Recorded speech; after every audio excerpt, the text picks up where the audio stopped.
Good morning, everyone. My name is Aisyah Nurul Iza Adma from Bandung Institute of Technology. In this session, I will present to you our research with title Conversational Speech Emotion Recognition from Indonesian Spoken Language using Recurrent Neural Network-based model. So these are topic for today. I will explain about the introduction, the Indonesian conversational emotion corpus, emotion recognition, experiment results and analysis, and last conclusion and future work. I'll start with the introduction. So as you know, human-computer interaction continues to be developed, so it can achieve the most natural possible form. Since emotion plays an important role in natural interaction, emotional aspects are getting involved in the development. It also becomes a challenge to make a computer capable of recognizing emotion in a speech. Many researches have been conducted to build an emotion recognition system, including in Indonesian spoken language. However, existing Indonesian speech emotion recognition studies consider utterances as independent entities and ignoring relations among the conversation's utterance. Meanwhile, human can not only recognize emotion of an independent utterance, but also the relation among utterances affects the emotional context. Human can also recognize an emotion abstraction from consecutive utterances, which may have changes of transitions of emotions. For example, someone said, hebat nilainya bagus, pasti pada rajin belajar, bangga punya teman kayak gitu. Tapi kenapa ya nilaiku nggak bagus, padahal aku juga udah belajar serius. For the existing system, the emotion can only recognize for each independent utterance. But a human can consider the previous utterance to determine the emotion of the current utterance. Human also can understand the abstraction of the emotion of this conversation. For the example is sad. So this conversational emotion recognition system has not been built yet in Indonesian spoken language. All the modeling components, which were emotion corpus, optimal features, and also the best model are still open question to answer. So in this research, we presented the study of conversational emotion speech emotion recognition from Indonesian spoken language, including constructing conversational speech emotion corpus, selecting features, and also building an emotion classifier. I will explain more about our research. First, about the emotion corpus, because it is one of the fundamental parts that should be prepared to construct an emotion recognition system. So the construction of IDCEC comprises 4 steps: data collections, segmentation, transcribing, and labeling. The first step is data collection. The data Indonesian recordings podcasts were downloaded from YouTube in audio format, and the domain of the podcast was all about life experience since it was rich in speakers' natural emotional expressions. Before continuing to the next step, I want to make clear about the definition of utterance and conversation that was used in this research. An utterance was defined as a continuous speech of speech, beginning and ending with a clear pause. And an utterance also should contain solid and consistent emotion. While a conversation was defined as a sequence of utterances with a compact context, beginning and ending with a relatively longer clear break. And conversation may have changes or transitions of emotions. So after understanding the terminology, it will be more understandable about the segmentation process. The speech data that after being collected, then segmented into utterances and conversations. For whole recording, we mark the beginning and the ending of the conversations first. So one recording may have several conversations. And then for each conversation, we segmented them into utterances. Because we also use lexical features, so we also need the textual data. In this research, the textual data is the transcription of the speech data. And last, the labeling process finalized our IDCEC construction. We involve 6 basic emotions developed by Paul Ekman: happiness, sadness, anger, surprise, fear, and disgust. Each utterance had emotion label. So do each conversation also had emotion label. So in this illustration, you can see this one is one conversation which has several utterances, and each utterance have a label. And this one conversation also had an abstraction emotion. This is our final emotion corpus. And then the corpus was then divided into training test data using stratified random sampling with an... Okay, we'll explain more about our emotion model. This is the architecture of our emotion recognition system. There are 3 major steps: data preparation, feature extraction, and then modeling and evaluation. This is the overview of the configuration that we use on our experiment.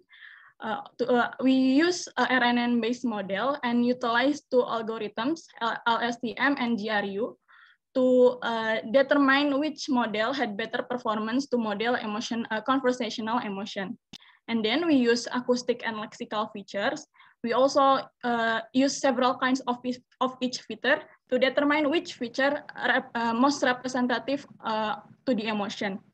There are Interspeech 2009, Interspeech 2010, and EG-Maps for acoustic feature, and TF-IDF for TOEFAC and BERT of the lexical feature.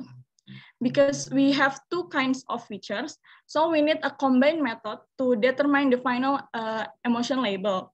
There are 2 combined methods that we use, feature level and decision level. We also propose 2 modeling approach, which non-contextual feature-based and contextual feature-based. This is the topology of the combined method. So for the feature level, we've used the acoustic and lexical feature into one array or one matrix. So we had one feature here, and then into single model, and this and emotional. But in the decision level, we train our model separately for each type of features, and then compare the confidence level to determine our final emotion label. And then about our proposed approaches, first the non-contextual feature-based model topology. So for the non-contextual feature-based, we use the non-contextual feature-based that extracted from the raw data. This is a conversation which consists of consecutive utterances, and each utterances represent by the non-contextual features. And this data fed into classifier, which is RNN-based model, to classify the abstraction emotion of the conversation. And for the contextual feature-based model topology was adopted by the previous research in English language. This is a conversation features. This is the non-contextual features that extracted from the raw data. We need contextual feature. How to get the contextual feature? We use RNN-based contextual model to classify each label of the utterance. So we get contextual features that was extracted from the activation value on dense layer. These contextual features then fed to the emotion classifier, which is also RNN-based model, to classify the abstraction emotion of the conversation. Okay, then I will present to you about our experiment results and analysis. First, we optimize our model.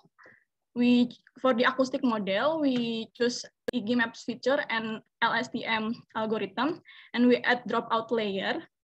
And we didn't use resampling data, but we do use data normalization. For the lexical model, we use TF-IDF feature and GRU algorithm. And for the pre-process technique, we use lowercase, non-alphanumeric elimination, word normalization, stemming, and stop-word elimination. And we add some dropout and dense layer, and we didn't use the resampling data.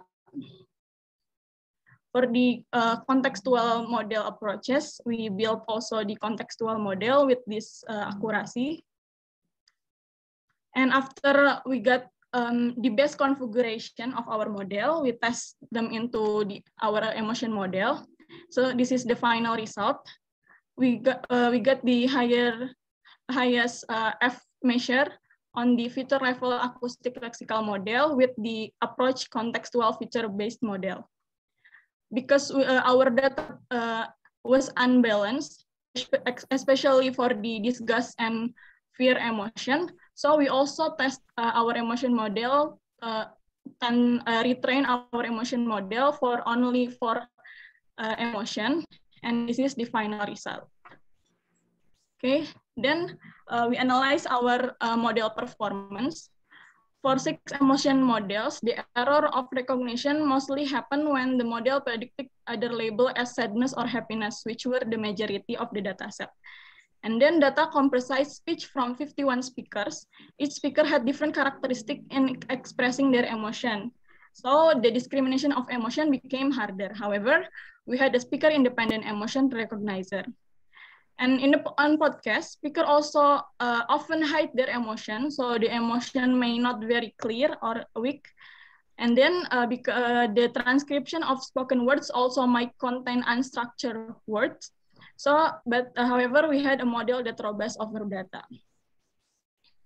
Last, the conclusion and the future work. So, because we had that contextual feature-based outperforms the non-contextual feature-based model, we may imply that the dependency between utterances have relevant influence in recognizing emotions in the conversation. So contextual information contained in a conversation is very important to know the abstraction of emotion. Moreover, the feature level gives a better result on the acoustic lexical model than the decision level. So the combination of features give more insight to model recognize the emotions. After some optimization, we achieve F measure of 58.70% to classify 6 emotions and 72.52% to classify 4 emotion classes. And for the future work, we can develop our corpus by collecting more data to obtain the broader scope and of emotional occurrences, and more complex emotion classes can be defined. The system is to identify more specific emotions. The other type of data, such as data, which facial expression also can be included as emotion features. And last, because the transcription was done manually, so in the future we can use ISR to produce the transcription of speech utterance automatically. That's all from me. Thank you for your attention. Wassalamualaikum warahmatullahi wabarakatuh. Thank you, Aisa, for your very pretty looking and good looking and very informative presentation. Are there any questions from the audience? I haven't found any question in the chat room. Okay, probably there's one from me then. If we talk about emotion recognition based on speech as its modality, I think there's always this, difficulty when we're trying to classify the emotion into 6 basic emotions that's very well known of. And the thing is, when human expresses, for example, I think if you can show your result part where you have this conclusion, one slide before your conclusion slide. Can I see it a little bit? This one? No. Yeah, the results. Yes, this one. No, not previous one. Yes, this one. The conclusion. Okay. So it's always difficult to find. No, the previous one, 28. Oh no, 2030 something. The conclusion, sorry.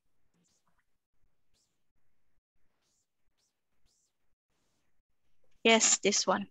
Okay, stop it here. So there's always this difficulty in classifying between fear and disgust. Are there any, because I haven't dived into this field for so long, I think around 10 years or so. Are there any new development or new features or new method that's being proposed in order to kind of classify this fear and disgust so that we can have a better classifier for our emotion recognition? Is one of your work or your proposed method, is it one of them or something? I'm just curious, I'm sorry. Please answer it. Okay. For this research, we didn't do some specific emotion extraction for the especially for the fear and disgust, because if you can see in the data set also, our data set for the fear and disgust also very small, because we collect our data manually, so it also very difficult to find this emotion. So yeah, the contribution of the these two emotion for our model performance also very small. So we didn't do something to make our emotion recognize these two emotion better. Okay, the Any lack of, answer your yeah, question? yeah, the lack of data is one of them. I'm just wondering if there's any specific method to kind of distinguish these two emotions, because if I faintly remember, like from a long time ago when I studied, there's almost you know, in the acoustic kind of features, there's not many hint of what differentiate between fear and disgust, and one of them is also surprise. Yeah, there's also one emotion, surprise, right? So it's a bit difficult, I understand. Yeah. Well, thank you. It's a very nice presentation. I would like us to give a round of applause to Aisha.